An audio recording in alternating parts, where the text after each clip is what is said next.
Hello, everyone, and welcome to a new episode of Midlife Crisis, the show where I talk about every major DC event, crossover, in chronological order.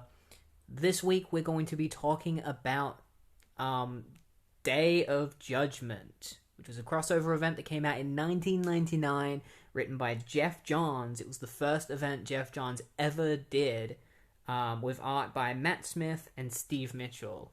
The art for this has always had a mixed reception. I wouldn't say it's bad or terrible. I do think it's kind of like a pale imitation of Mike Mignola's art. If you don't know Mike Mignola, he was famous for creating Hellboy and doing the art for Hellboy since its creation. I'm pretty sure he's the only artist on that book. And that book has a very iconic art style, and it seems like this book, I'm not saying the artist is doing that, but it gives off that vibe. It's just not as good. A lot of shading, like a lot of like quite a bit of blockiness to the characters. But unlike Mike Mignola's art, the blockiness isn't like, because with Mike Mignola's art, he kind of mixes the blocky art style with like heavy shading and shadowing, and so it works really well. Like if you look it up, you'll know what I'm talking about. But this one doesn't, like this art doesn't do that. It's just kind of like blocky characters, but like there's not enough shadowing and stuff to kind of complement that. But Day of Judgment was an event that came out in 1999. It focuses entirely around the Spectre, and basically all you really need to know building up to this is that in the JLA title that was going on at the same time, they introduced a character named Zoriel, who was revealed to be an angel, a literal angel. And there was an arc where another angel named Asmodeus tried to take over Earth, and the JLA defeated him, and he was sent to Hell to be tortured for the rest of eternity. In a later story arc, the JLA and the JSA would team up together in order to free the to free the Spectre, who was trapped in like this prison that was created for him.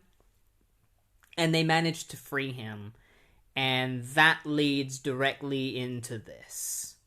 So without further ado, before I get into this, if you're watching on YouTube, then please subscribe and like the video and comment down below, your thoughts on this series, on this event.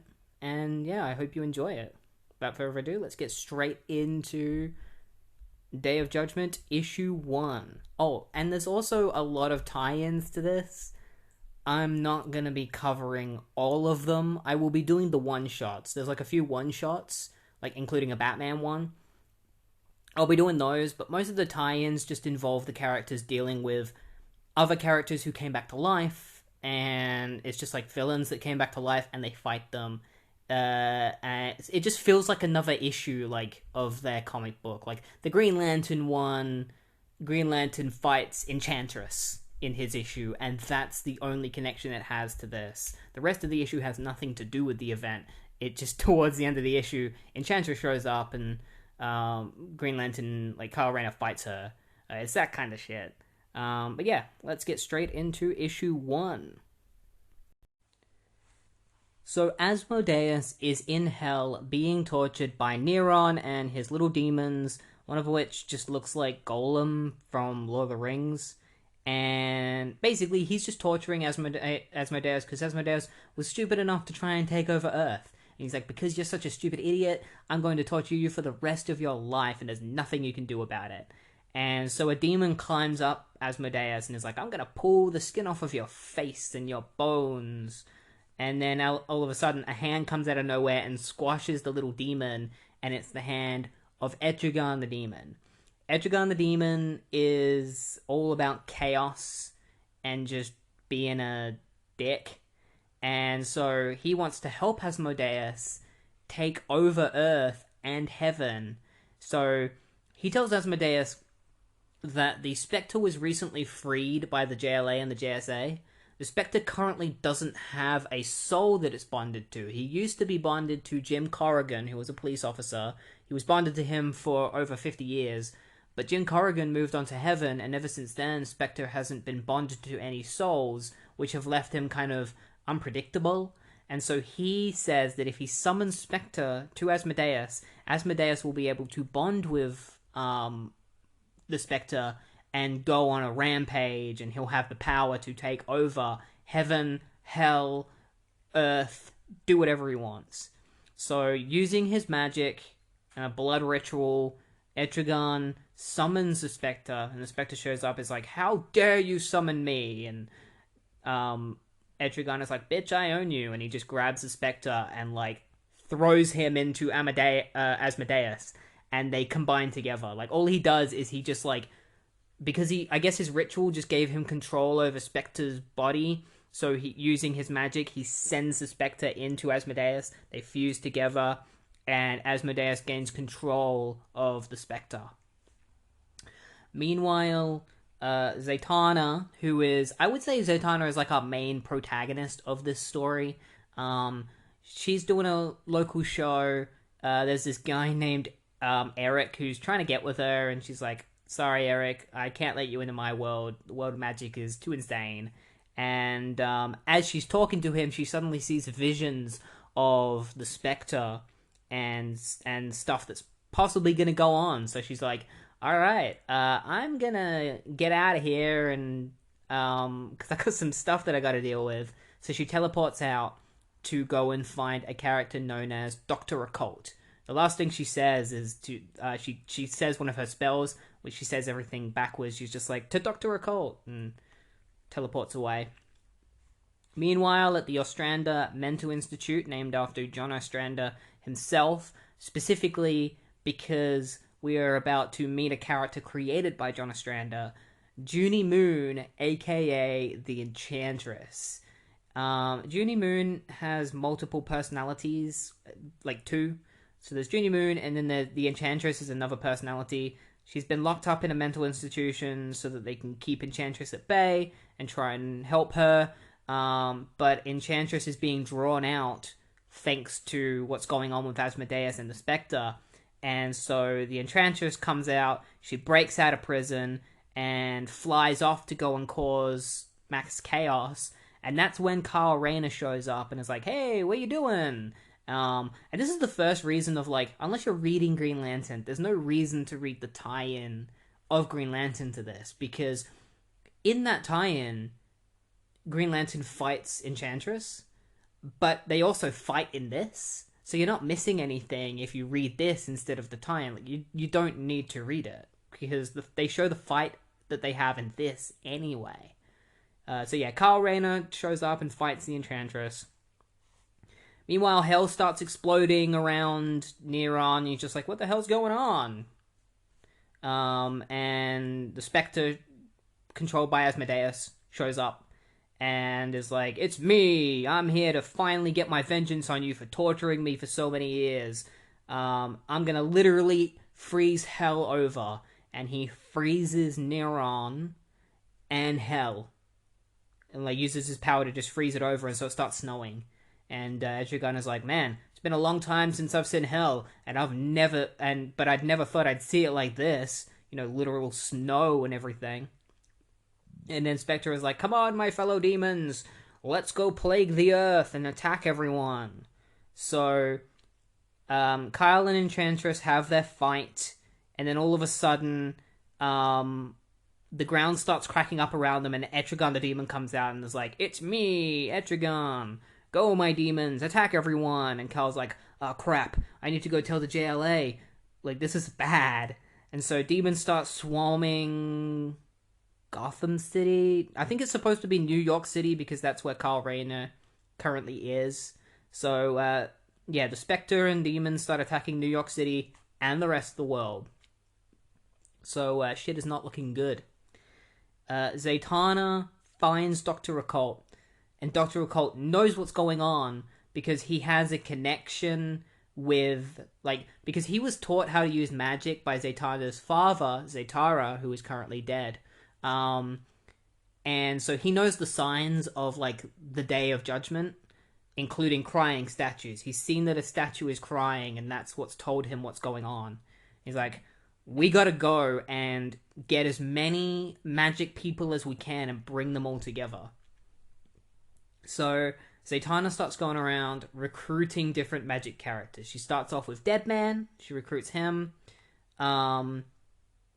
Meanwhile, Kyle goes and contacts the JLA, Martian Manhunter, and Zoriel knows exactly what is going on. And he's like, we gotta contact the JLA and get as many people as we can to help us. Like, we're gonna need everyone, because this is huge. So they start contacting different JLA members to help, like Firestorm and just anyone, really. Not even just JLM members. They contact certain members of the Titans. They contact Stars and Stripes, which is Stargirl. Basically, it's just setting up all of the tie-ins. The JSA gets in on it, and Alan is like, man, I wish I never helped free the Spectre. If I'd have known this was going to happen, I wouldn't have done it. Superman gets involved, because obviously, and then, so in JLA, it established that there is, like, a group of ancient people made up of, like, the Wizard Shazam, Ganthet, who is the final guardian. I think Zeus is a member. Like, they're basically the oldest, most powerful people in the universe. They kind of look over everything and decide whether or not to get involved or to just watch over everything. They appear in this, and it is established that the Spectre is going to stop them from getting involved. As much as they want to get involved, they can't do anything. They find themselves being disabled by the Spectre. Zatanna goes and visits the son of Felix Faust, who hates his own father, and so she thinks that he's more on the side of good, so she sees his son as a good recruit for their team. And then she goes and finds Madame Xanadu and brings her into the fold. And then Zatanna is like, alright, now we gotta go find Phantom Stranger. And she tries to teleport to Phantom Stranger. He's like, what the heck? Why didn't we move? I said go to Phantom Stranger. And it turns out the reason why they can't teleport to Phantom Stranger is because Phantom Stranger is already there. He's like, I already know. I'm right here. Let's go. I've got more people in mind for us to recruit. The Spectre himself starts attacking Kyle Rayner, and Alan Scott shows up to save both him and the Enchantress. And then Spectre is like, I'm wasting my time on these peons. I need to look bigger and not focus on just like a couple of heroes. I need to focus on everyone and destroy everything. Zoriel shows up and tries to help, and all the heroes kind of gather together. Zoriel realizes that it's Asmodeus who has taken over Spectre's body, and he gets like attacked by a demon, and Miracle Man saves him, and then the demon is about to attack both Miracle Man and Zoriel, and that's when Batman shows up and saves them. Yeah, that's right. Batman, of all people, manages to take on a demon. He pulls the demon away with, like, a batarang connected to a rope, and then he tells Katana, one of his proteges, like, one of his, like, allies from the Outsiders, to attack the demon with her soul sword, so that she can capture the demon's soul into her sword and defeat it. The Enchantress is just like, alright, this is getting crazier than I thought it would, so I'm out of here. And she's literally like, peace, and leaves. And then Superman is there fighting demons, and he's like, we need to stop focusing on these demons, and we need to focus on the Spectre and attack him with all our might. So all of the heroes band together against the Spectre and start attacking him, and the Spectre is like, your direct assault is futile. There's nothing you can do. I'm way too powerful. And so he starts just using his powers to pretty much obliterate everyone instantly. He turns Superman into salt. He wraps Firestorm and Atom up in chains. Argent and Wildcat's eyes are turned into fly larvae. Carl Rayner is turned into petrified wood, which is funny because that's clearly a reference to Alan Scott's weakness, which is wood. And then some random onlooker is like, "Help Superman, please, you gotta help us." And and Etrigan is just like, "Your man of steel is but a pillar of salt. In a hero, that's quite a fault." And she's like, "No, this isn't happening." And the Spectre is like, "Yes, all of your heroes are dead, and now you mortals must bow to my reign." And then the Spectre is like, "We've defeated everyone. We've defeated all the heroes. We've ravaged the land. Now all that's left is for us to attack the heavens because no one can get in our way." Because his goal is to go after the Presence, who is the DC Universe's version of God. So he's going to attack God himself and try and take over heaven. But that's when somebody shows up and is like, "Spectre, or should I say Asmodel, we're not nothing. You might call us the Sentinels of Magic." And that's when Zatanna and her group of magician or magical characters that she's been recruiting throughout this issue show up, and they're basically just like, "You may have defeated all the other heroes, but now you gotta go through us." And you might already be thinking about it, but this event is kind of an unofficial origin of the Justice League Dark. At this point, they're known as the Sentinels of Magic, but the Sentinels of Magic would be what would later inspire the Justice League Dark, so you can kind of count this as, their origin. They just haven't come up with the new name yet. And that's where issue 1 ends. It ends with the Sentinels of Magic showing up and challenging the Spectre, saying that, he can't win as long as they're around and they have something to say. Batman Day of Judgment, a tie-in to Day of Judgment, one of the few one-shots that came with the event. I've decided to cover it today because of the fact that it's a one-shot, so it's a little bit more significant than just being a regular issue of Batman that tied into the event. Instead, this one-shot is very directly tied to the event, and the stuff that's going on in that, things coming back to life and stuff. Right now, Gotham City is currently going through its No Man's Land arc, so everything has gone to shit, and all of Gotham's villains have taken over, and the Bat family is fighting for their lives against these villains. This story is written by Scott Beatty, with art by Dean Zachary, Robert Campanella, and Sal Buscema. So it begins with a zombie coming out of the water. He's got concrete shoes on because that's how he was killed, and it turns out that this is a gangster from the Depression days of Gotham City, known as Johnny Maggot. We won't really learn his last nickname until way later on. Early on, it's established that his name is Johnny, but later on we find out that his name is Johnny Maggot. He's come back to life, and he decides that it's time for him to reign supreme again, because he's been given a second chance at life. So the second he comes back into Gotham, he sees this homeless guy.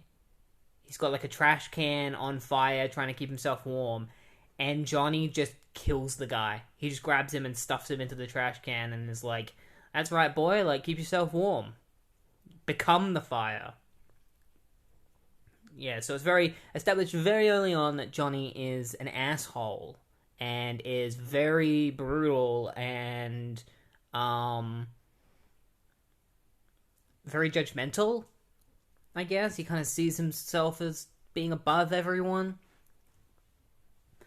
Batman essentially gives leadership of the Bat family to Barbara while he's gone. He tells her that he needs to go and help the JLA in the main event with Asmodel, and that she's going to be in charge of everything while he's gone. She gets a call because basically what happens is that Johnny Maggot, after killing this homeless man, he goes and starts like grabbing all of his old buddies. This guy named Red, this guy named No Nose, this man named Sweets, and then they go and they spring this guy named Tommy Gun Timmy. All these guys were dead, and now they're not.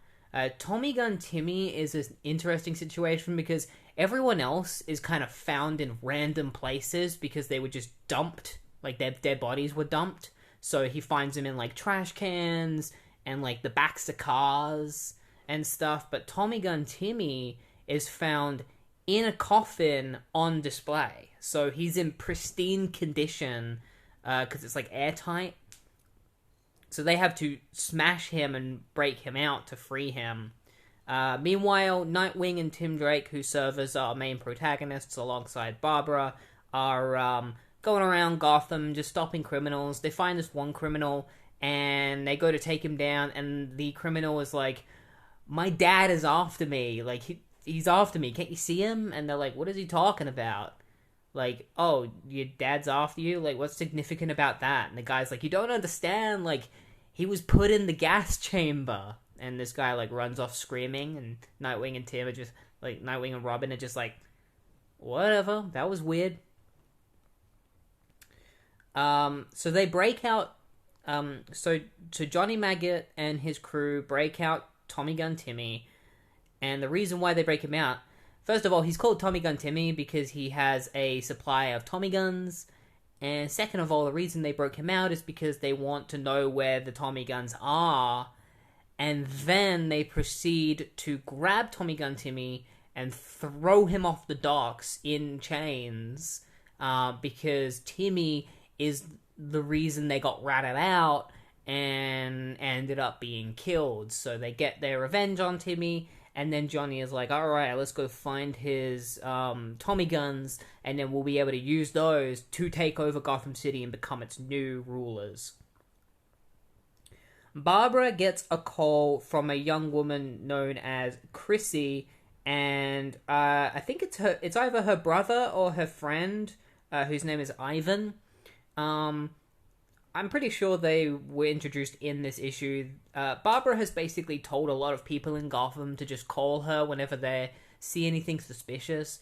So Chrissy calls Barbara and says that she and Ivan saw a bunch of mobsters enter a nearby mausoleum. And Barbara is like, "Alright, I'll get somebody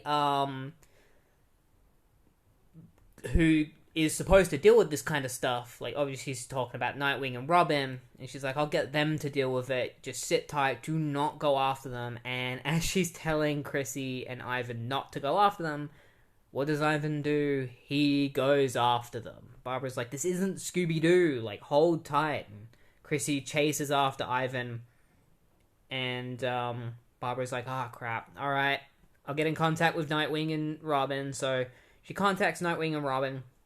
It's funny, when she contacts them, they currently have... One of the things I like about this issue is that is the relationship between Robin and Nightwing.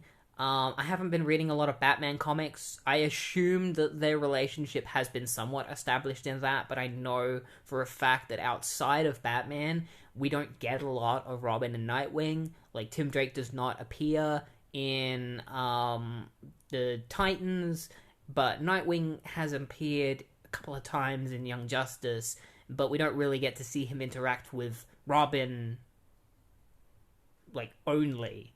Until now. This is the first time I've ever seen them interact with each other for a prolonged period of time, and I really like their dynamic. They really do have kind of like a big brother, young, like, little brother kind of dynamic. Dick, it's really funny. Dick is talking about an old adventure that he had.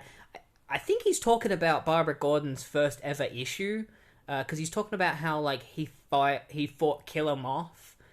And I'm pretty sure that was Barbara Gordon's first appearance. She talked about how badass Barbara was and as Batgirl, and that she showed up and she broke Killer Moth's jaw, and then he proceeds to say that Killer Moth had a thing for her, and then he proceeds to say that like Killer Moth has a kink for redheads, and that's why he was interested in Barbara. And apparently, this isn't the first time Dick has told this story. It's a story he tells many times, much to Barbara's annoyance. And so while he's telling this story, the streets of Gotham begin to explode, the gas mains and stuff, because of Day of Judgment, causing everything to go wacko. And so Nightwing calls Barbara on his communication device and is like, Barbara, like, shit's crazy right now. And Barbara's like, yeah, I know. Also, please don't tell that story about Killer Moth anymore.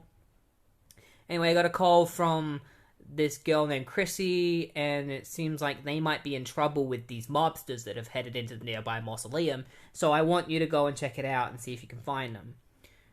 Johnny Maggot and his crew find all the Tommy guns, and Chrissy and Ivan watch them from a distance, and Ivan runs to go and call Barbara for help because they've seen all the Tommy guns, and they're like, oh, we should call somebody for help. And when he runs off, Chrissy accidentally knocks a vase over, and which alerts Johnny to her presence. And so they grab Chrissy and hold her hostage. Meanwhile, Ivan goes to call Barbara, and while he's on the phone, No-Nose comes up behind him and kidnaps him as well, and holds him hostage too. So now we got a hostage situation where Nightwing and Robin are going to have to save these kids from Johnny Maggot and his crew. So Johnny starts hitting Chrissy. He starts like smacking her and stuff because he's an old timer. So like he has no problem committing violence on women because he comes from that era where it was normal for him to do that. And also he's a douchebag. So he's doing that, trying to get information out of her. He's like, who is the current ruler of Gotham City? Because I need to find out who I need to take down. She's like, I don't know, like the Joker, maybe Two-Face.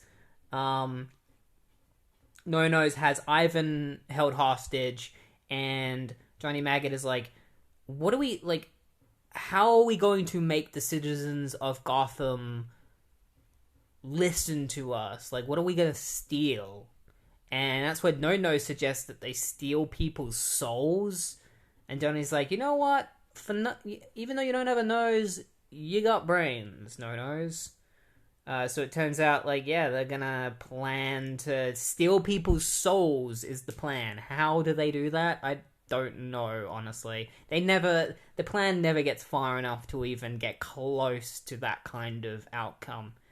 Nightwing and Robin show up, and they put on their night vision goggles in order to see inside the mausoleum, and because they've got night vision goggles on, they can't actually see, I don't know why, but they can't see the dead mobsters. Maybe it's part of, like, maybe it's the voodoo magic or something, stops you from being able to see them with night vision, but they actually have to turn it off in order to see them. They straight up shoot at Nightwing. He almost gets riddled with bullets, and he manages to dodge last minute, and he tells Tim to turn off his night vision so that they can fight the goons. So they start having a brawl with the mobsters.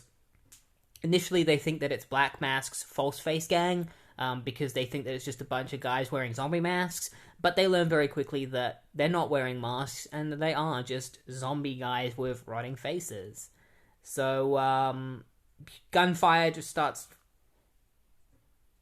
being sent at Nightwing and Dick as Johnny runs away with Chrissy to get out of the building, and Barbara is like, you gotta, like, go after Johnny. And I think they refer to him as Johnny Maggot, and Oracle is like, Johnny Maggot, alright, I'll look that up in the database, see what we're dealing with.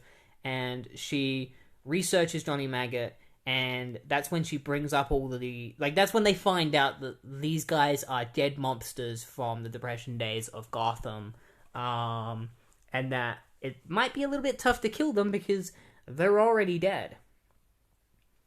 So they can be killed because Nightwing discovers that if he just kicks straight through them, they'll just turn to dust. He just does that to No-Nose. He just kicks right through No-Nose and just obliterates him. Like, No-Nose just crumbles into dust.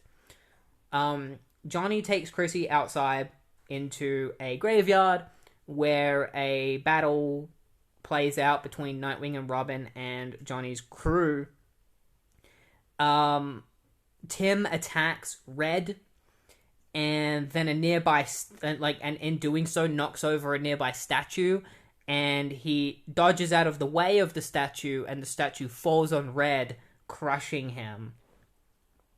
Nightwing gets grabbed from behind by another one of the gang members, and I didn't even know this, but apparently Nightwing has, like, technology in his suit that allows him to electrocute people that grab him. So he electrifies this guy, and it's funny because the zombie goon is just like, I think that jolt started my heart. Could you do that again? And then he just collapses. He's just like, ugh, and falls down and dies. Johnny Maggot, who is still holding Chrissy, heads off with her and runs into a bunch of gang members. And they're like, hey, man, like, who's the girl? We'll buy you off of her. Like, what are you gonna, like, what will it cost to have that girl that you got? And, Johnny is like, she's not for selling. And, the gang member's like, well, I guess we'll take it from you then. And so this idiot gang member tries to stab Johnny Maggot, who is very clearly not a regular guy, but he still tries to stab him anyway, and obviously the knife doesn't do anything to him because he's a zombie, and so he just shoots this dude in the head, and like, while his gang members all look in horror, and then just walks away from them. So Johnny wants to find Barbara. Chrissy actually gets away too. So when Johnny gets stabbed in the chest, I forgot to mention, when Johnny gets stabbed in the chest, he drops Chrissy. Chrissy runs away. She heads to find Barbara. Johnny learns of Barbara from one of his mates. He just calls her that cripple. Which, you know, normally I don't like that kind of speech in comic books and stuff. But because the character is from like 50 years ago, it makes sense for him to talk in a derogative way like that. So I'll let it slide.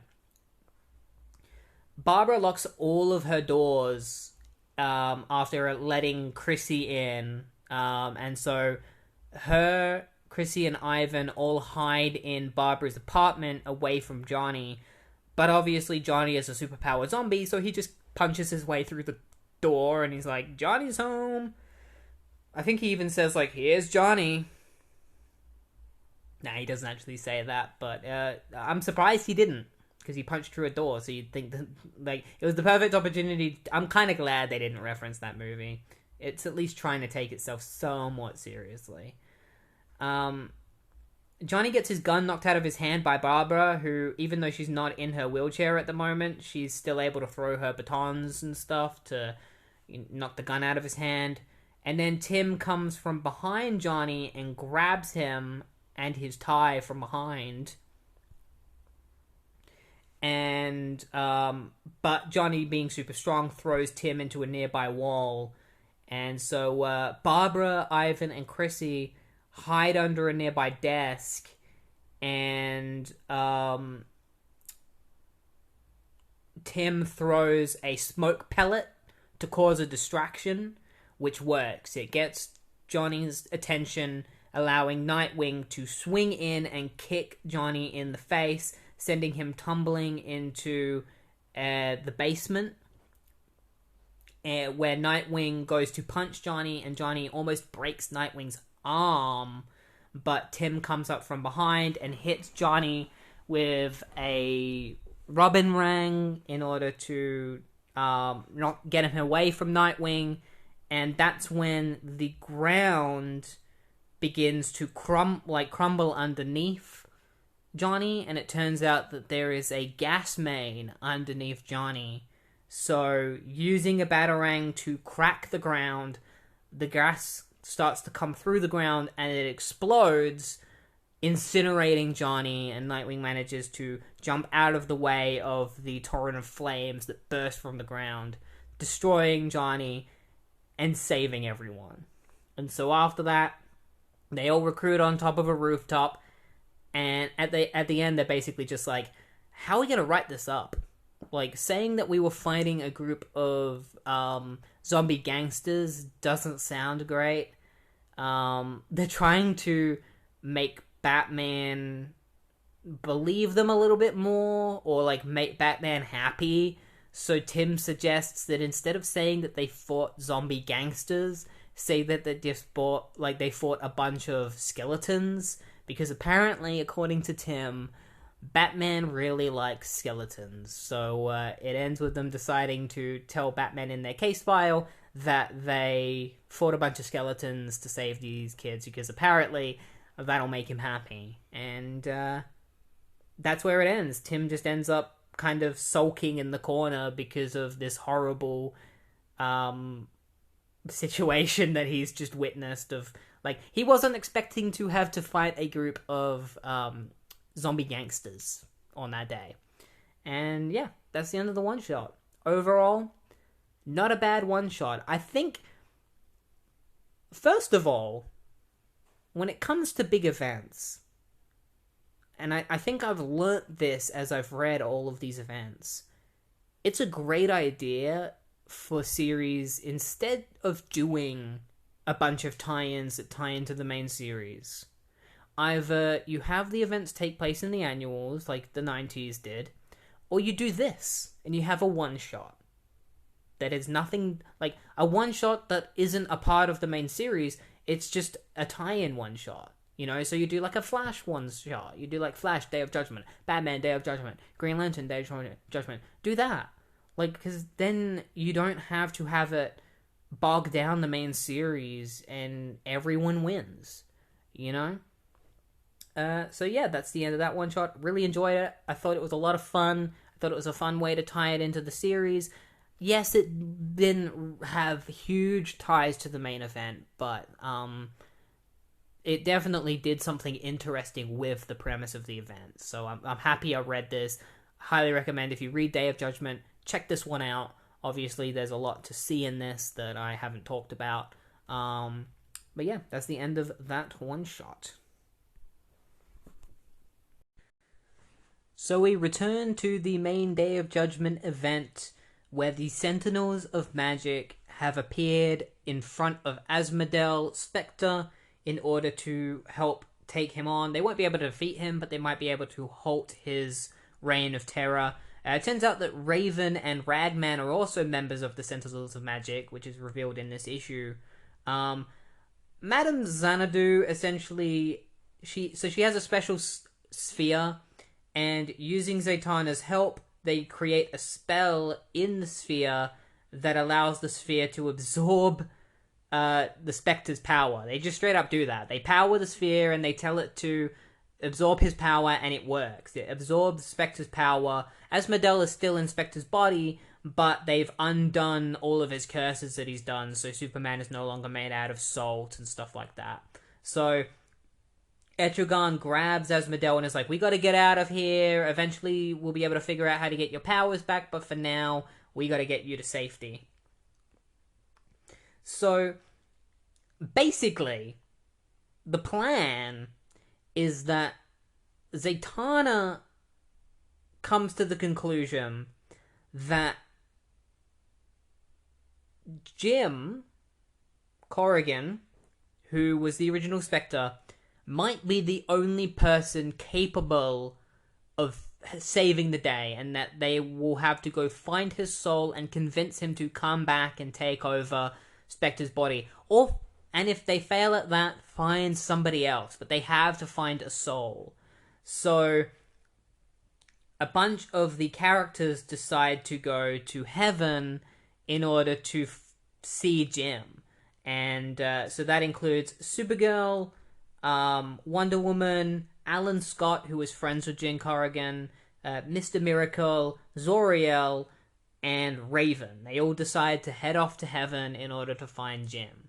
The rest of the heroes who were left behind, which include Kyle Rayner, Superman, Faust, Firestorm, Captain Atom, and Deadman and Zatanna all decide to go to Hell because Hell has been frozen over and they want to try and reignite it again. They believe that they're going to need possibly a lot of brimstone and sulfur in order to reignite Hell, which is why Firestorm and the Atom, I think I said Captain Atom, I didn't mean to say Captain Atom, I just meant the Atom, Ray Palmer. It's why they go along with them, because Firestorm has the ability to create brimstone and sulfur out of nothing, and Atom has the scientifics to know how to create that stuff, because Ronnie can create whatever he wants as Firestorm, but he's also like, it's also based off of his own, because I think previously Martin Stein used to be a part of Firestorm, but Martin Stein is now dead. He's not a part of Firestorm anymore. It's just Ronnie. So now Ronnie doesn't have the scientist brain to go with his powers, so he can only create anything he knows about. So he needs a scientific brain like the Atom to tell him how to make sulfur and brimstone. So that's why the Atom has to go with them. And then Deadman, like, because Enchantress is just like, see you guys, I'm off. Like, because in the last issue I said that Enchantress was like, goodbye, and she left, and she did. But then in this issue, she came back again, and then she said, I'm leaving again. And then she came back again as they were going to Hell, only this time it's revealed that the reason she's back again is because Deadman has taken over her body. So they all head to Hell. And the other group of heroes, led by Zoriel, all head to Heaven. And they make it to the Pearly Gates, and Mr. Miracle, being able to unlock anything, just unlocks the Pearly Gates. And they're about to enter the Pearly Gates, and then Raven says that some kind of force is stopping her from entering the gates. And she gets pushed out, and she has to leave. So Raven is now out of the event for now. And then Michael, the literal angel Michael, shows up and is like, what, you thought I was going to let the daughter of Trigon into heaven? Are you idiots? No. And then a bunch of souls emerge from the Pearly Gates, and it's a bunch of the Justice Society members that had died. The original Owlman, the original Atom, the original Mr. Terrific, Dr. Midnight, they all come out. And then Jim Corrigan shows up, and they ask him to become the Spectre again. And Jim Corrigan is just like, nah, sorry guys. Now, he doesn't say it like that. He's like, I'm sorry, but even if I wanted to, I don't have the strength to control the Spectre anymore. I finally reunited with Anne, who I'm assuming is his, like, the love of his life. And I'm in peace now, so you're gonna have to find somebody else if you want to stop the Spectre. I'm sorry. And so he leaves.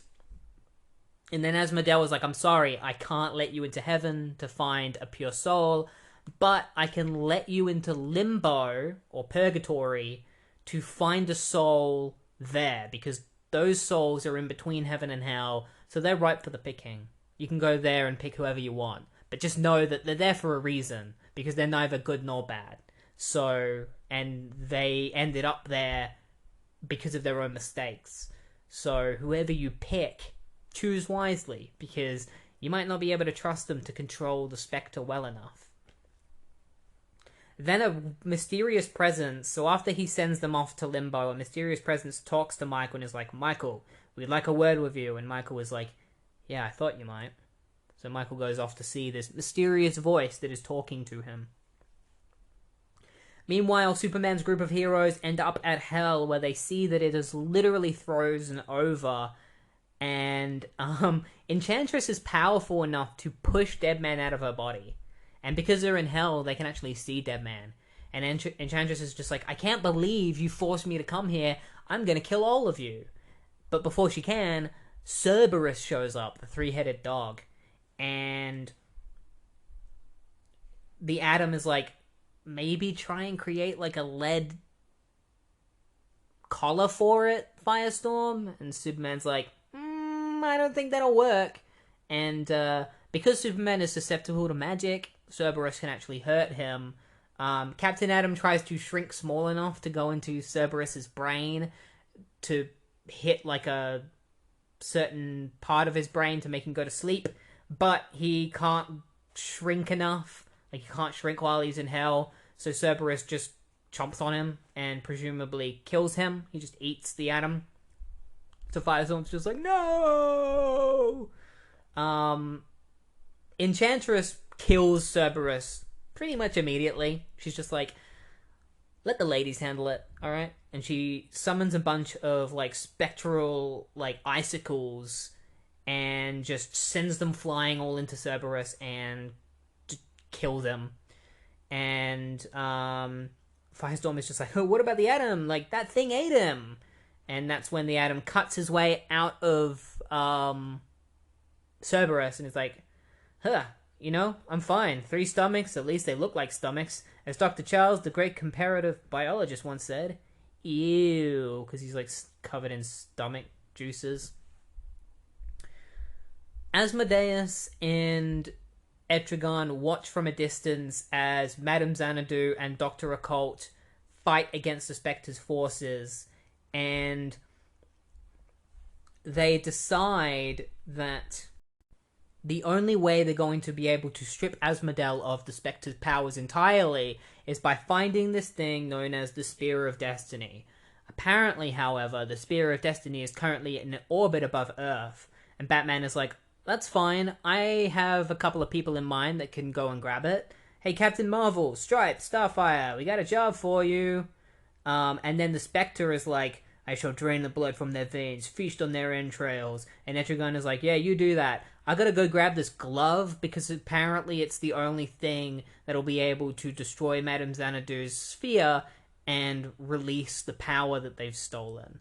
Like, it's literally just a panel of Etrigan being like, there's a glove that I need, so I'm gonna go grab it.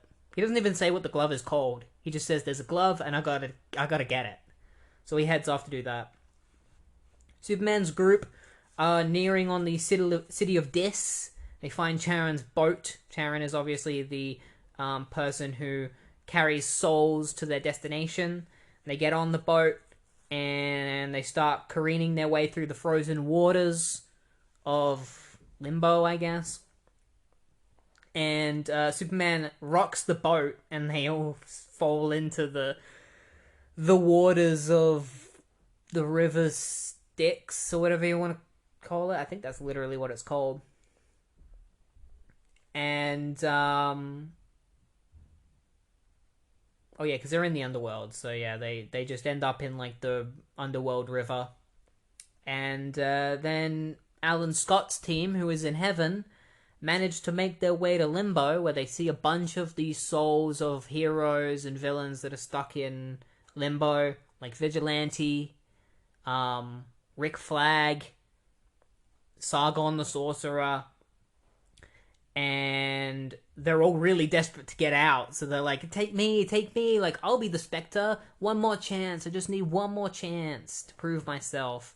And then a mysterious voice is like, Alan, I just haven't seen anyone in a long time, and it gets lonely in here. We know what happened below, and we just want to help. Alan, can't you see? That's all we've ever wanted. All I've ever wanted. I'd hate to disappoint you again. Tarnish your legacy again. I know I helped when Final Night fell. And Diana's just like, by the gods. And Alan's just like, it can't be. It's like, but I've only begun to make up for what I've done. I saved the world from freezing.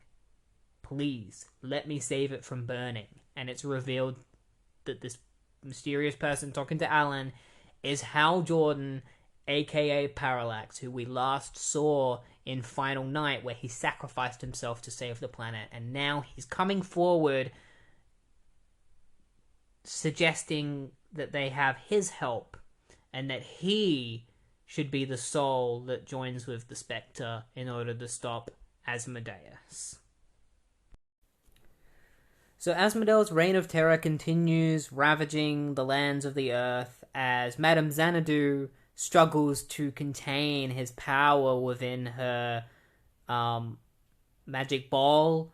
It will break out eventually, and it seems like Xanadu has a bit of a plan in regards to that. Phantom Stranger and Dr. Occult are destroying demons and stuff, and Stripes and Captain Marvel and Starfire are off getting the Spear of Destiny, and Dr. Occult is like, what if they can't get the Spear of Destiny, like the Spear of Destiny in time? And Phantom Stranger is like, well, there's actually something that we can do in case that happens, like in case they don't get the spear in time. And Asmodel is like, shut up, and just steals Phantom Stranger's powers and takes away his ability to speak.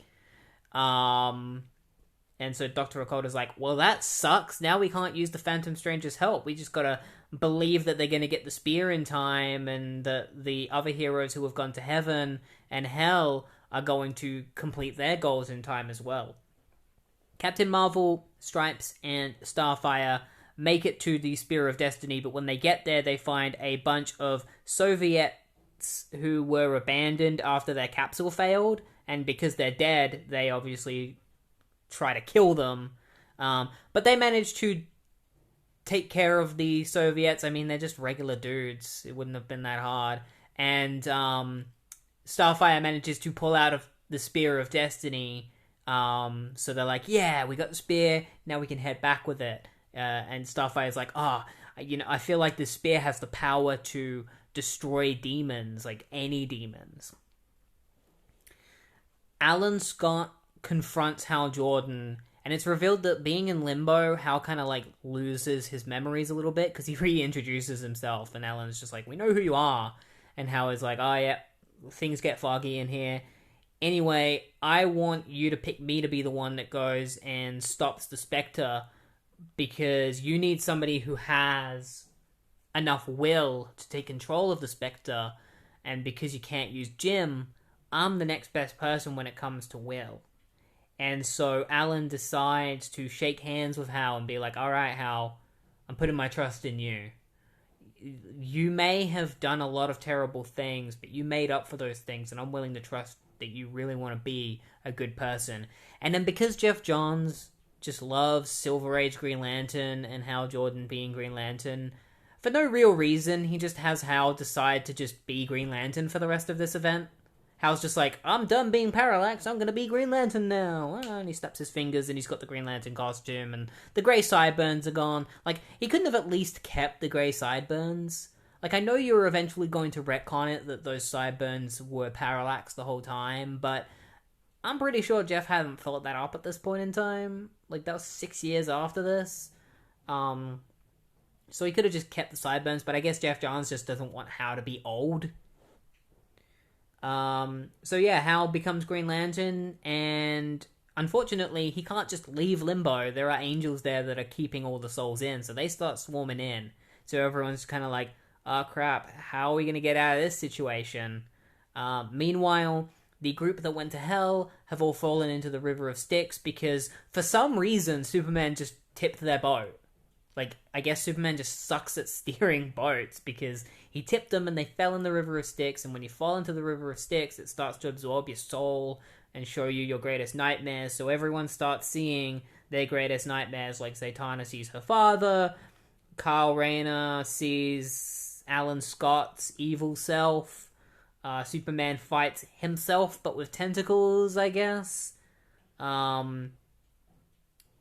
A dead man is alive in his nightmare, but that's his greatest nightmare. And the Enchantress, or Junie Moon, is all alone because she wants the Enchantress, and the Enchantress is saying that she's going to leave her, which is her greatest nightmare. She reaches out for a hand. That hand is Faust, the son of Felix Faust, who pulls her out of the River of Styx. And she asks him, why didn't it affect you? And Faust explains to her, he's like, I don't have a soul for the River of Styx to feed on, because my father gave my soul to this demon named Nibiros in return of Nibiros's power, but unfortunately I was the one that got the power, and my dad didn't really like that. So all the River Styx really did was ruin my jacket.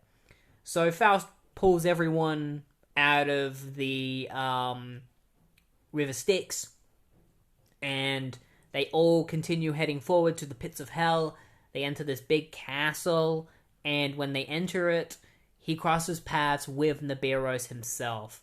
Nibiros was given a trident by Necron himself, and he's been tasked with killing Faust and Superman and that group so that he can then proceed on to heaven and, take down heaven with the Spectre and everyone.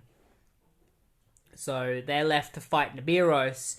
Meanwhile, in Gotham City, Batman and Dr. Occult are dealing with the fact that Phantom Stranger can no longer help them. Katana is fighting demons. Madame Xanadu is struggling to keep the power of the Spectre within her sphere.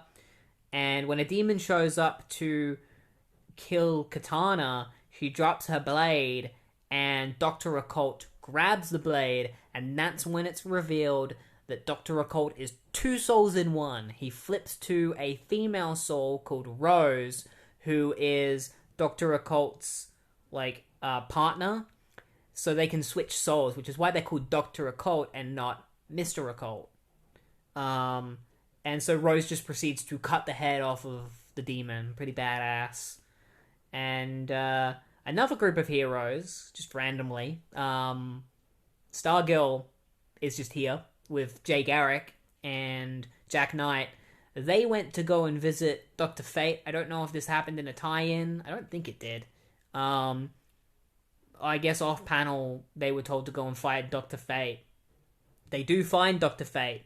He shows up. And he's like, I guess Earth needs a doctor. I can sense all the terrible stuff that's going down there. So, he goes off to help them. It's kind of random, that scene. It just kind of comes out of nowhere. I don't know why. I guess Geoff just forgot to add that to the story, or at least add a panel of Batman being like, hey Stargirl, you grab those guys and go find Dr. Fate. That's all it took. But whatever. The angels in heaven are trying to, or the angels in limbo are trying to stop the heroes from leaving with Hal Jordan's soul.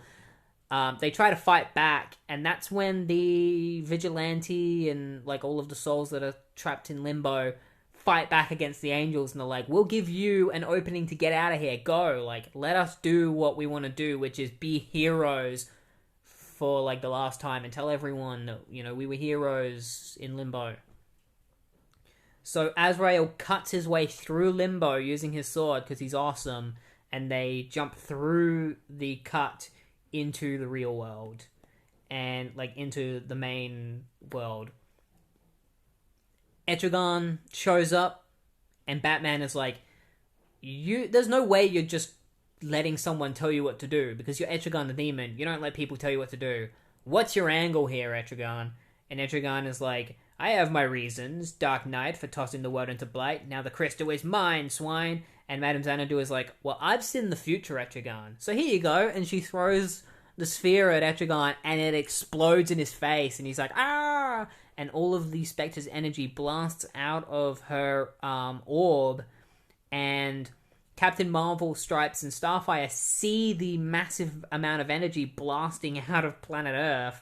And they're like, oh crap, something's going down, so we better get back with this spear. So they head back to see what's going on with the Spectre's unleashed energy. Because his energy has been unleashed, he's gained his powers back. And it's at this time that Hal Jordan and the heroes that went to Limbo all arrive. And this is when Geoff Johns, just for whatever reason, decides to write Batman out of character here. Because as we know, for a long time, because of all the Parallax stuff, Batman didn't trust Hal Jordan and was very cold to him during Final Night and 0 Hour and stuff. And at the end of Hal's funeral in the Green Lantern series, he finally forgave Hal.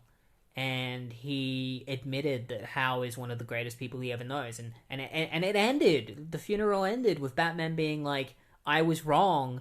You are a hero, Hal. I forgive you. What does Geoff do in this? He has Batman just be a complete dickhead to Hal the entire time. And it's like, Geoff, did you read the funeral issue? Like, what are you doing?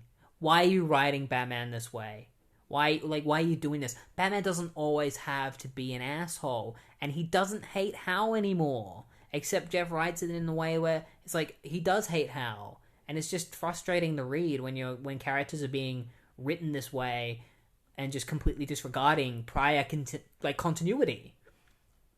But whatever, Hal decides to fight the Spectre, or at least he tries to. He punches the Spectre, and Spectre is just like, they sent you to fight me, the man whose mind is incredibly fragile, and he just turns Hal into green glass, and Hal falls to the ground and smashes to pieces, and Alan is like, no! And the Spectre is like, well, that was quite the struggle. Like, wow, that was awesome.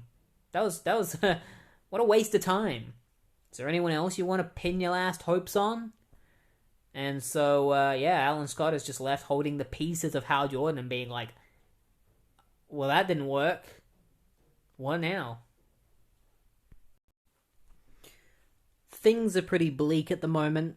You know, Hal has been completely shattered into nothing. Demons are attacking the entire world. Different countries and things. Different heroes are trying to combat against them. And Batman is like, well, let's hope Captain Marvel and the others return with the Spear of Destiny soon. And as far as our Savior's soul goes, we have to start thinking about alternatives. And Alan is like, there are no alternatives. Hal had the best will out of anyone. He's the only person that could have taken control of Spectre. And as he's talking, the shard of Hal Jordan that is in his hand starts moving and floating into the air, and Hal reconstructs himself, like is reconstructed. And he's like, whoa, who do I have to thank? And it's like, no thanks needed, Green Lantern. And it turns out it was Dr. Fate. He shows up with the JSA, the new JSA. I'm pretty sure this is the origin of the new JSA, the one that Geoff Johns would famously write going forward. So the JSA show up and they just fight demons for the rest of the event. They don't really do anything after this. Dr. Fate kind of just becomes a background character. Asmodeus summons a bunch of bugs, like locusts, and Hal tries to combat them with his powers, but his powers are fading. He's like, I don't have enough power to fight Spectre's magic. And Alan is like, no one ever said you had to do it alone, Hal. You never learned that. And we find Ragman. He's finally doing some stuff. Ragman's attacking demons because I guess they remembered that, like, Ragman's ability is to absorb the souls, or like absorb souls, because his cloak is made out of souls. So he's able to just touch demons and absorb them and kill them. Hal is like, alright, Alan, I'm gonna need some help. Like, you're right. And that's when Dr. Occult is like, we don't have a lot of power left, but what I can do is I can siphon everyone's magic abilities, like magic power, and funnel it into you, Hal, and then give you the ability to create whatever you want. And Hal is like, that's great. He's like, Al's like, can you handle it, Hal? Like, Alan is like, can you handle it, Hal? And Hal is like, no, I can't. But we can. And he creates the entire Green Lantern Corps, most of which are dead. But he recreates them all in constructs. But they're not just constructs. They are almost like ghosts. Because Hal can talk to them, and they can talk back to him, and they have his memories. Because he talks to Kilowog, and he takes a moment to, like, apologize to Kilowog. He's like, Kilowog, sorry, man, I'm sorry I killed you. Like, that really sucked, and I'm trying to make it up to you. And Kilowog's just like, can we focus on killing the Spectre? So they all fly off to deal with the Spectre, and Spectre's just like, what? The Green Lantern Corps? That's impossible! Meanwhile, Starfire gets corrupted by the Spear of Destiny and tries to kill Captain Marvel and Stripe, but Stripes electrocutes her, causing her to drop the spear, allowing Captain Marvel to grab the spear, and because he has the Wisdom of Solomon, it can allow him to, like, it gives him the will to be able to not be controlled by the spear, and he's also got the speed of Mercury, so it's going to help him to get back to Earth fast enough, just in case the spear does take over him. You know, maybe he'll get there fast enough so that it won't. Nibiru's fights Superman and the gang. Like, he just blasts Superman and knocks Superman out of commission for a little while. And Deadman tries to bring Superman back and realizes that Superman has somebody else within him. Something is inside Superman. Zatanna uses her powers to help Firestorm turn the fire pits of hell, like, to cover the walls with sulfur and brimstone, so that they can eventually light it once they take care of Nibiru. And Faust reveals to Nibiru a bag of bones that he's been carrying around with him. He's like, say hello to an old friend, Nibiru. And the bones reconstruct themselves, and it's revealed to be the Blue Devil, who we last saw in... Was it Underworld Unleashed, where he got killed? Yeah, I think that was it. Yeah, like, he was in Underworld Unleashed. He got killed by Necron, and now he's back, and he's pissed. Because Nibiru was the one that made Daniel Cassidy get stuck in a Blue Devil suit, which transformed him into Blue Devil. So now he wants revenge against Nibiru. So Enchantress is like, does he have any magic abilities? And Faust is like, not really. And Blue Devil just starts punching the crap out of Nibiru. Asmodeus tries to fight against the Green Lantern Corps, but isn't doing so great. Etrigan sees that Captain Marvel has the Spear of Destiny, which is what he wants, so he decides that he's going to try and get it off of them. And Superman wakes up and rejoins in the fight with Nibiru, and then all of a sudden, Nibiru just starts choking after Firestorm blasts him, and it turns out that Firestorm just turned Nibiru's the water in Nibiru's body into cement, and so Nibiru just like choked to death and died. And because Nibiru is dead, Faust gets his soul back, and so now his eyes are normal again. He doesn't need to wear sunglasses all the time, and so everyone's happy. Like Faust has got his soul back, which is awesome. The hero's trying to relight the pits of hell, but to no avail, and Faust realizes what he has to do in order to light the pits of hell. He's like, oh no. He's like, Enchantress is like, we can't fail now, there must be something, and Faust is like, there is, Enchantress. June, I'm sorry, it has to end like this. And Enchantress is like, and buddy boy, things are just getting... And before she can finish her sentence, Faust slits her fucking throat. He just slits her throat, dumps her body into the pit. He's like, I'm sorry. I'm so sorry. And then he loses his soul. It turns out the only way to light the pits of hell is to commit the greatest fallacy, which is murder. And because he murdered Ginny Moon, he loses his soul again. So it's like he just got his soul back and he loses it again. And Faust is like crying. And he's like, I had to do it. Like, it was the only way. Superman's just like, man, poor dude. Just got his soul back, only to lose it again. I will say, when I read this, I was shocked. Like, it's just so brutal. Like, when he just, like, out of nowhere just slits her throat. So now that they've relit the pits of hell, all the demons are being sucked back into hell, and the hellfire that Spectre absorbed is now being sucked back into hell as well, which is depleting him a lot of his power, making him vulnerable. Ragman also almost gets dragged into hell because his cloak is made of souls, and hell is trying to pull them back in. So Katana has to, like, grab his hands and be like, hold on to me, Ragman, like, I'll stop you from going back into hell. Etrigan tries to grab the Spear of Destiny, but Captain Marvel is like, nope. And he's like, alright, so all I gotta do is stab Spectre with this, and we should be golden? And Dr. Cotta's like, yep. So Captain Marvel is like, alright, here we go. Take this, you big creep. And he just stabs Spectre in the chest. Spectre's like, no, damn you! And Spectre is left with a massive gaping hole in his chest that Hal is able to enter. He's like, Batman's like, I hope you got a failsafe, Sentinel, for all our sakes. And Alan is like, is it because you see some of yourself in Hal, Batman? Because the power Hal had to control all his years would have corrupted you as well? And Batman's just like, I'll take that as a no. And Kilowog is like, it's time, Jordan. Get in there and take your medicine. And Hal's like, I know, this is what I've been waiting, praying for. A chance to make it up to all of you. I can't bring you back, but I can answer for my sins. And he enters the Spectre's body, and the eyes of the Spectre turn green, which is telling us that maybe Hal succeeded in taking over the Spectre. And then Superman arrives. He's like, perfect, it's just too easy. Batman! And Batman's just like, your team did a great job, Superman. And everyone's just like, yay! Like, and then Kyle's like, I saw the Green Lantern Corps, what's going on? And Batman's like, Hal entered the Spectre, and I think he took over him? And then something weird starts happening to Superman. He's like, it's done, we got him where we want him. And then Kyle's just like, Super, what's going on? And Superman's body starts vibrating weirdly and starts, like, going all weird and stuff. And Etrigan's like, to something I wouldn't have thought.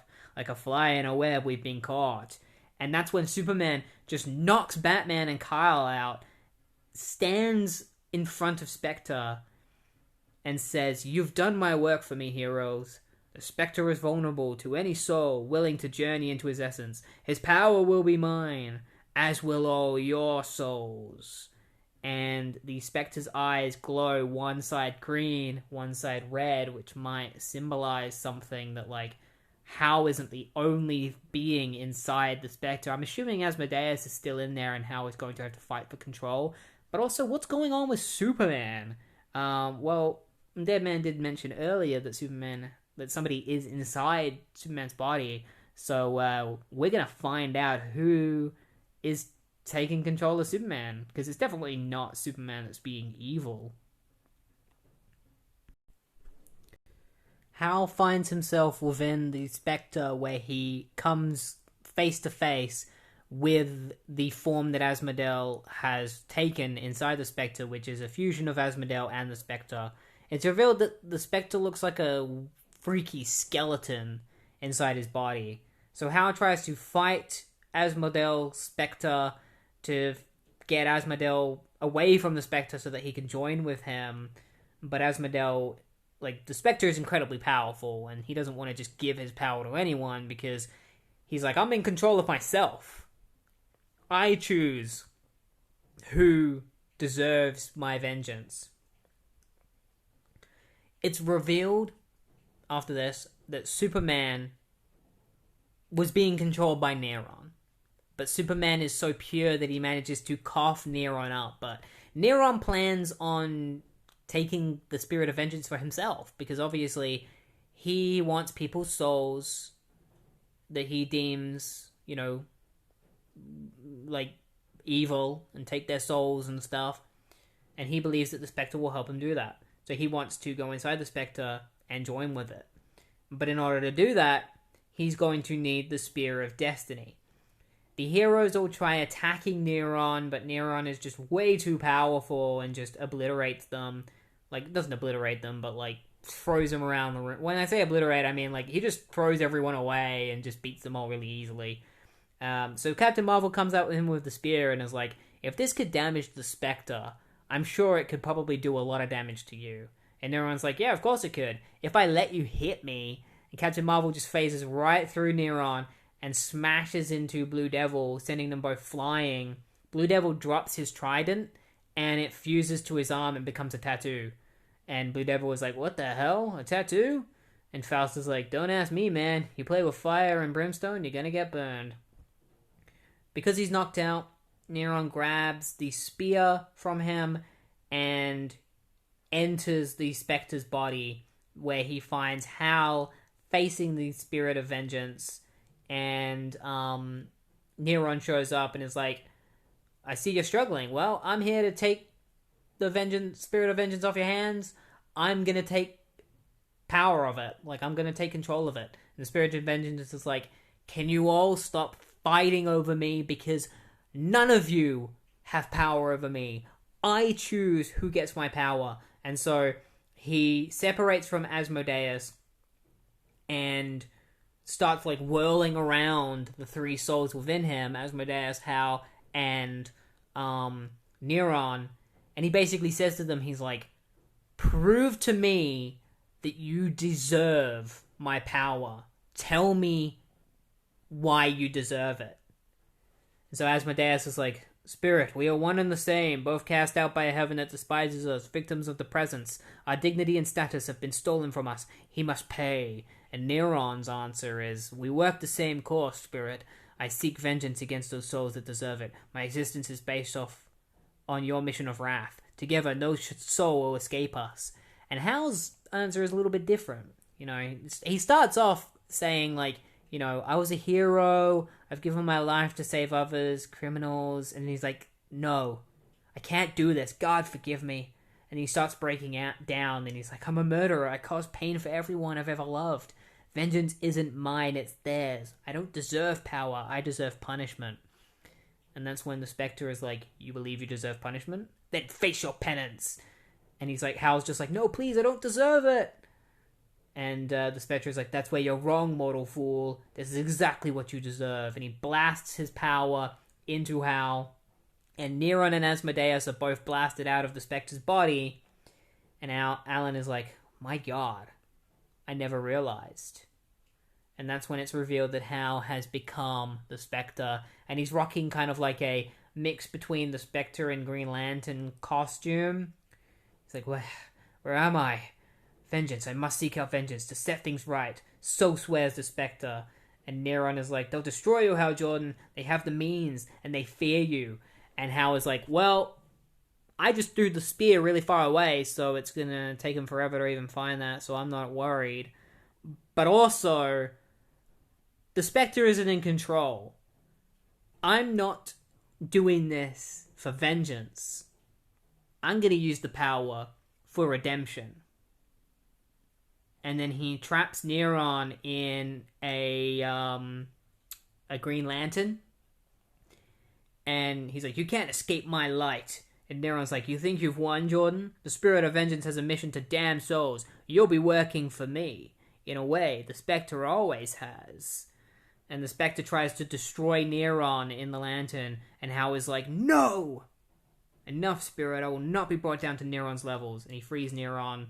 And then Neron's like, you think you can control the Spectre? You think you can try and redeem yourself?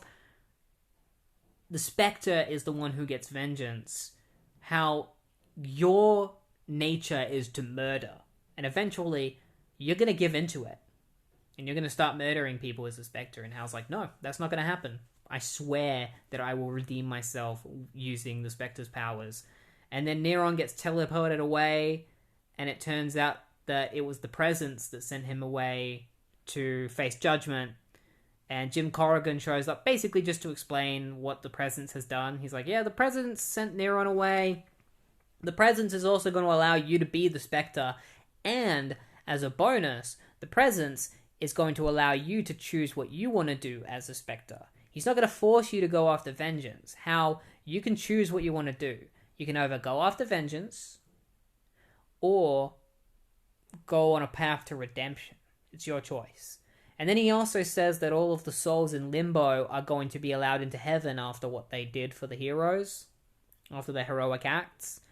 And then he leaves and takes Asmodeus with him. And Kyle and Alan go to greet Hal, and Hal's just like, no, I have to go. I got work to do. And so he leaves and to roam the earth and be its new Spectre, and he fixes the entirety of New York City in the blink of an eye. And Carl's just like, man, I didn't even get time to thank him for fixing my own city.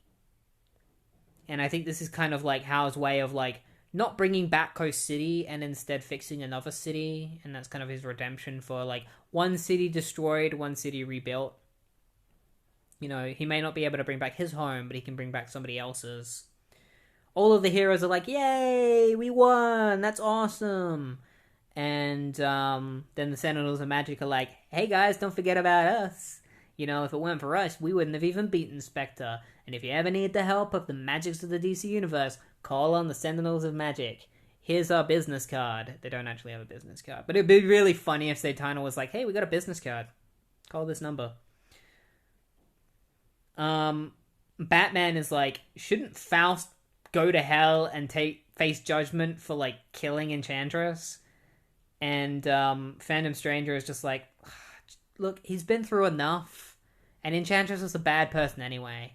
And Batman's like, he's about to talk to Phantom Stranger and he realizes that Phantom Stranger has disappeared. And Batman's like, this isn't over. We're talking about this later. Neron is revealed to have been taken to the Supreme Ruler of Hell, who is this big black demon-looking guy who, as far as I know, doesn't even really have a name. And he basically announces to Neron that Neron is officially being demoted to the lowest of demons. Basically to Etrigan's level of demon, where Neron is now forced to rhyme for the rest of eternity. And Neron, rhyming against his own will, swears Etrigan, like, forever eternal hatred towards Etrigan as he realizes that Etrigan was playing him the entire time. All Etrigan wanted was to screw Neron over and have him be forced to speak in rhyme for the rest of eternity. That's all Etrigan wanted. So, like, when he sees Neron rhyming, he's just in the corner, like, just giving him a little sassy grin. I love Etrigan. He's such a grey character. Like, he does bad things and good things, and it's usually just because he wants to just screw around and screw people over. Zatanna goes back and visits Eric, the guy from the very beginning, and decides to take him up on the offer for dinner, because she can now, because the world has been saved. And I'm going to call them the Guardians, or not even the Guardians, I guess I'll call them, like, because they don't even really have a name, like, the Holy Group. Like, the group of, like, God guys that are, like, watching over the DC Universe. So the Holy Group is watching everything plan out with the Phantom Stranger, and they say that they're going to keep an eye on Hal Jordan now that he's a Spectre, and just see what he does with the power. And then they ask Phantom Stranger, like, so Asmodel has been sent back to heaven to face justice. And they ask Phantom Stranger, like, but what does an angel face in heaven, which is a place where people aren't normally judged? Like, what's going to happen to Asmodeus? And Phantom Stranger is just like, I don't know, my friends. I don't know. And that's where Day of Judgment ends. That's the end of the series. But it's not the end of everything, because there are a couple of epilogue stories for me to cover. A couple of stories that serve as an epilogue to Day of Judgment. So yeah, a couple of like epilogue stories that happened in like there was a issue of Secret Files and Origins for Day of Judgment. A lot of the stories in it weren't super important, but there was a couple of like epilogue moments in it that gave us a little bit of closure on some events. In one story, it's revealed that after Faust slit Enchantress's throat, he was killing Enchantress and not Junie Moon. So Junie is finally freed from the Enchantress, and she gets let out of the mental institution. So there's a bit of a resolution on that. There's another story where the JSA go after the Spear of Destiny, and they come into conflict with Felix Faust, who was disguising himself as Zatanna, and he tries to steal the Spear of Destiny, and they fight back against him, and they defeat him, and they get the spear back. It's just a small little story, kind of explaining what happened to the Spear of Destiny after that. But the real epilogue that we're going to be focusing on today is JLA issue 35. Not only does it have the Day of Judgment headliner on it, because it is technically a tie-in to Day of Judgment, it's the first issue that the new Spectre, Hal Jordan, will appear in after Day of Judgment, serving as an epilogue to the story. It's written by J.M. DeMatteis, with art by Mark Pajarillo? Is it Pajarillo? Yeah, I'm guessing it's like Pajarillo or Pajarillo. And Walden Wong. J.M. DeMatteis is famous for, mainly for JLI. He also wrote a lot of Spider-Man back in the day as well. Like, he headed, like, the Clone Saga and stuff like that. Like, he was very prominent in the 90s.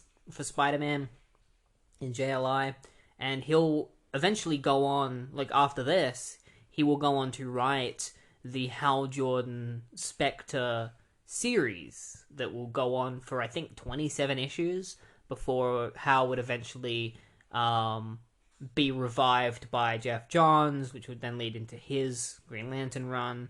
But right now, we're focusing on JLA issue 35.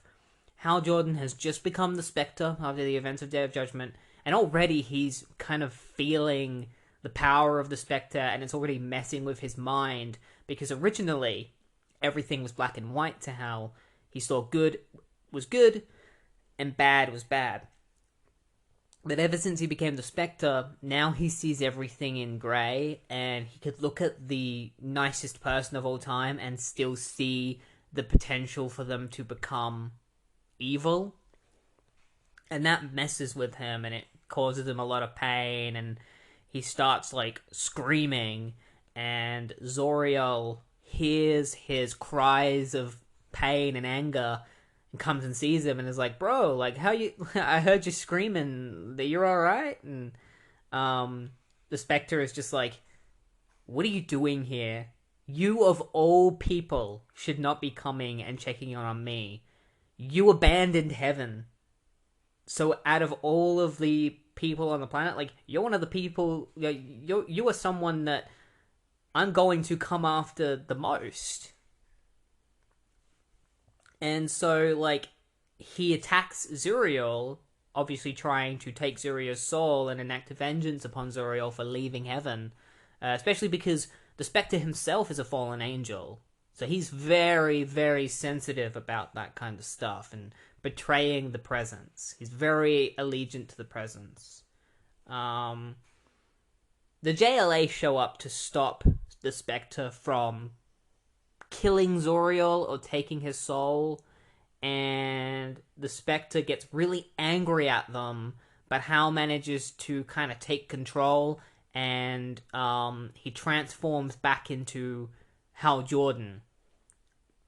And they grab him and they take him back to the Watchtower, and that's when it's revealed that we as a reader can see Hal Jordan's true form, but everybody else sees Hal Jordan as someone else. They never see his true face. And it's because, to the world, Hal Jordan is dead, and it needs to stay that way, so they don't see Hal Jordan when they look at him.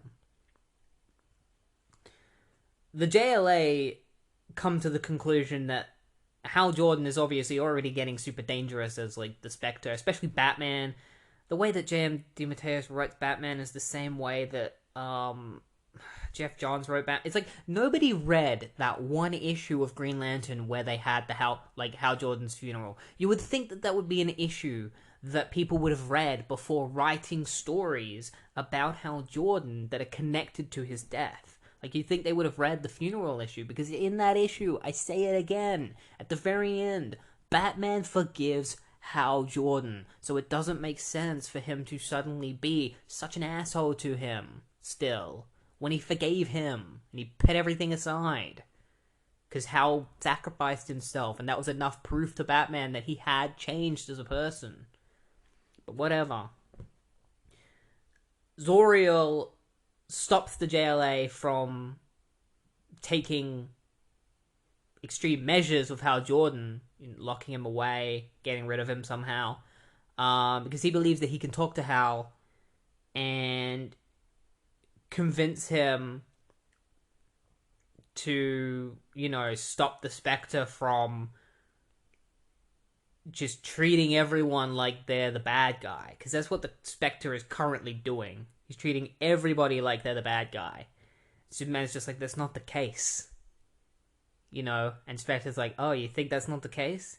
There's bad in everybody, and I'm going to prove it to you. And so what he does is he starts using the JLA's memories against them and showing them the bad things that they've done in the past, showing them that they are hypocrites, showing Superman that he is a hypocrite. He shows the day... And this actually happened back in the John Byrne run, and it is canon, unfortunately. But J.M. DeMatteis decides to use that in a way. the Spectre shows the JLA the day that Superman killed General Zod and his fellow Kryptonians that were attacking Earth with kryptonite. Like, Clark exposes kryptonite to them and he kills them. I think later it's retconned that he didn't kill them, but which takes emotional weight out of this issue, but whatever. At this point in time, he has canonically killed them, and Superman is like, I did that, I made that choice, I regret it, but I had to do it. And I moved on. And the Spectre is like, did you move on though? And he shows like a vision of Superman literally begging for death. Like begging for someone to kill him because he is that upset about having killed his enemies. Batman calls Hal Jordan a psychopath again. He's like, you're a psychopathic murderer. And Spectre is like, I'm the psychopath? Man, that's really ironic coming from you, an actual psychopath. You might not kill people, but I know that deep in your heart and your mind, you wished you would. You want to. You're begging for the day that you finally snap and kill your enemies. Because you can't deal with them anymore. And you keep holding that rage back, but eventually, one day, you will snap. And the question is, should I stop you now before that day comes? Or should I wait until the day you finally kill and then I come and get you? And that, like, Batman, like, that really, like, gets on his nerves, and Batman's just like, get out of my head, and, like, throws the Spectre out. And he's like, Kyle's like, we're not criminals, how can you accuse us of? And Hal's just like, not criminals. You know, one fine morning you decide to put on costumes and right the ills of the world, putting yourselves above the laws of man and his creator, passing judgment on humankind while you sit here like pagan gods in your own self-styled Olympus. And Kyle's just like, you can't possibly believe that. And Hal's like, I don't, but the Spectre does. The Spectre believes that. And Zoriel comes up to Hal and makes the dumbest decision. He's like, Hal, Spectre, this isn't what the Presence would want. And the Spectre grabs Zoriel and slams him into the ground and is like, how dare you say his name? How dare you try to use what the Presence wants against me when you were the one that abandoned heaven? You were the one that abandoned him. So don't you ever say his name. You don't deserve to speak his name. And he takes Zoriel's angel heart out of his body and is like, you know, look at this. Like, look at your pure, whose purity has already been tainted by these tortured beings you so cherish. Look, Zoriel, and see the shadows of corruption that swim within the waters of your spiritual heart, old angel. How far have you fallen? Superman's just like, release him, Hal.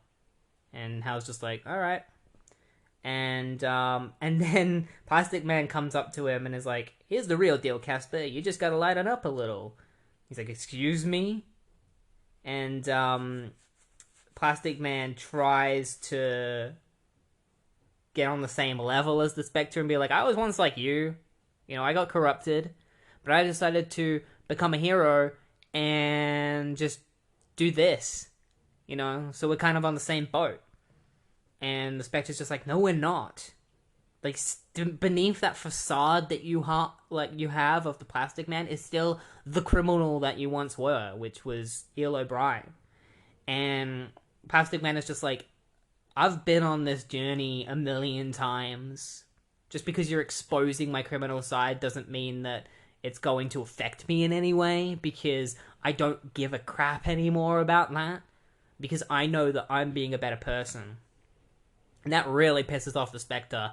He's like, did you really know how I feel? And he gives Plastic Man all of his feelings, which apparently is like toxic acidity, like toxic acid levels of like self-pity and like torture that the Spectre feels, which causes Plastic Man to just fall into a bottle of goop.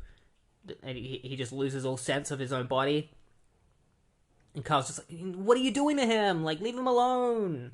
And Martian Manhunter is just like, that's enough. Because the JLA are planning to take down the Spectre once and for all because they think that he's losing control. And even Hal to himself is like, no, I am losing control. Like, they're not wrong. I feel like I might be losing control. And Martian Manhunter is like, enough! And he's like, I'm gonna show you that there is hope within humanity. And he plants his hands on the Spectre's head.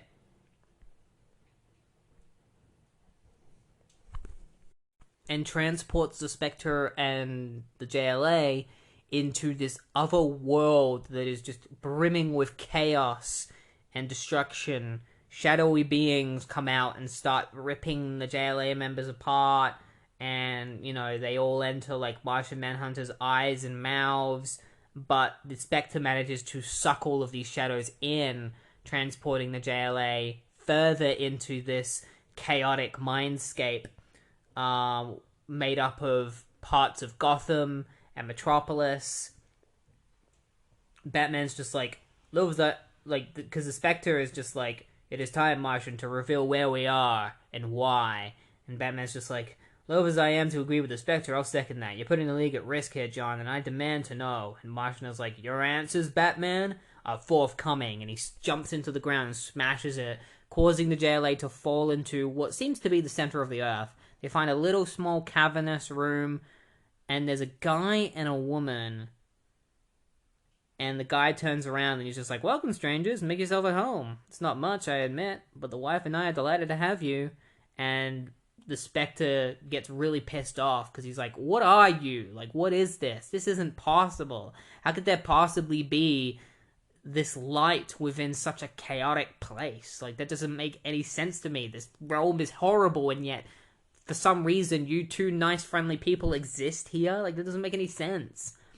And they're enveloped by a light, and it's revealed that they were in somebody's mind that whole time. And the mind that they were in, was the Joker's mind. So basically, Martian Manhunter was proving to Spectre that no matter how chaotic a person is, no matter how evil they are, there is always a glimmer of hope within them, a longing for redemption, a longing for being good. Even the Joker has that, deep down.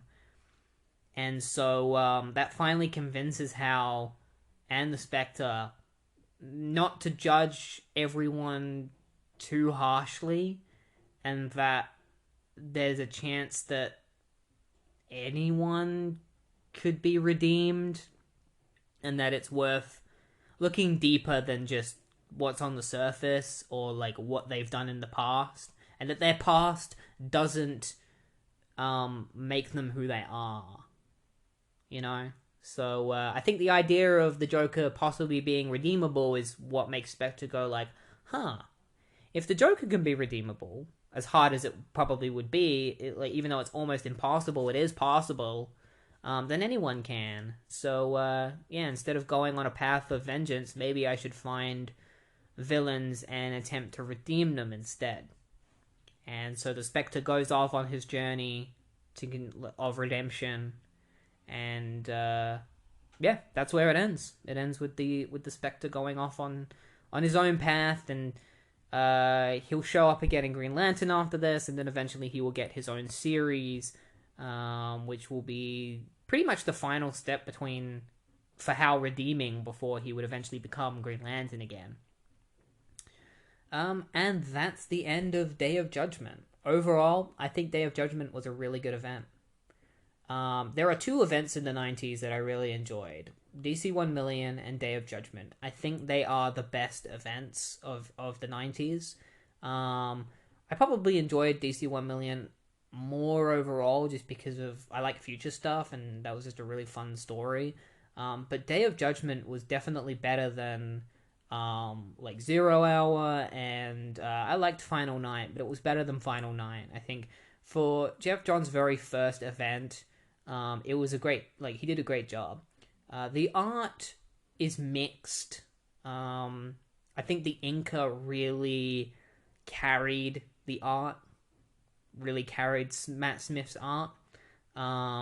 I think the colorist is who is to blame for the art just not looking too great, because the colorist uses bright colors compared to the inker, who uses a lot of shadows, and they clash. Like, I think if the colorist had used darker colors, or if there just hadn't been any colors to begin with, if it was a black and white story, it probably would have looked a lot better, because they're trying to go for the Mike Mignola style. But the thing with Mike Mignola is that his art works with dark colors. You know, like you look at Hellboy, it is not bright and colorful. It is dark and gloomy because it works with the shadowing and the art style and the heavy inking that art style has. But I guess they probably, either Mike Mignola was busy, or he refused to work with them, or he was too expensive to hire. Who knows? But yeah, I highly recommend checking out Day of Judgment. It's a great event and a good beginning for Geoff Johns, especially knowing that he would go on to create things like Infinite Crisis and Flashpoint, Blackest Night, Brightest Day, 52, Forever Evil, like all sorts of huge events, some of the greatest events that DC's ever had, and this is where it all began. But that's not going to be it for the end of this episode, because I've got one more thing. At the very end, there's a little special treat. I've been messing around with like music and like making music and stuff, and generating music, just fucking around, having fun. It's not too serious. So I have been making songs related to these events, and I'm going to play them at the end of the events because I think they're pretty good, and it's just mindless fun. So it's like AI generated, but like it's nothing. The site that I use, they swear that they use public domain music only to teach the AI, so it should be okay. But yeah, this is the Day of Judgment song that I created. I hope you enjoy it, and I'll see you next week when we finish off Mark Waid's Flash run. That's it. We're going to be doing the final issues of Mark Waid's Flash run leading up to Geoff Johns' run. So I'll see you then, and have a good one.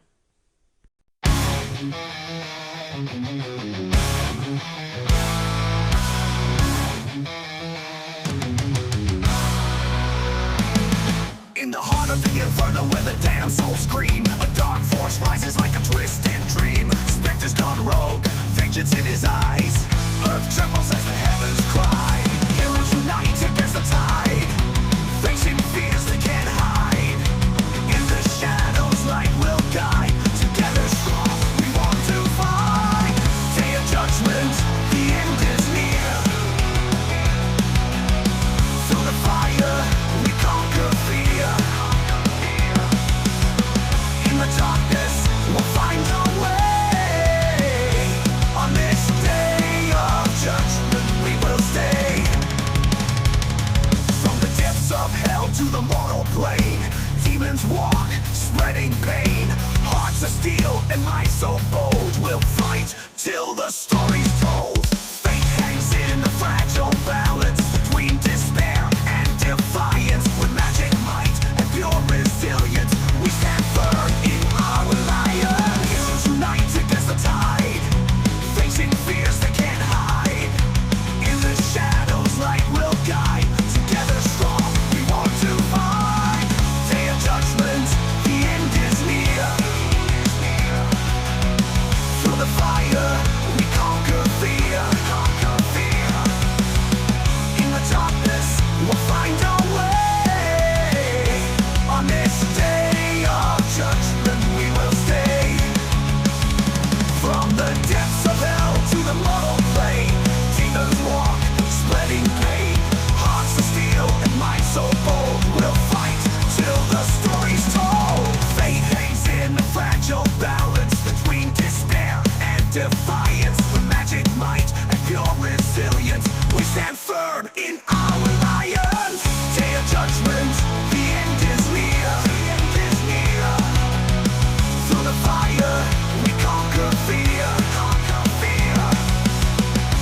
darkness, we'll find our way. On this day of judgment we will stay. Heaven and hell in the battle of fate. Time runs thin, can't hesitate. With the will to liberate, we forge our path, we navigate.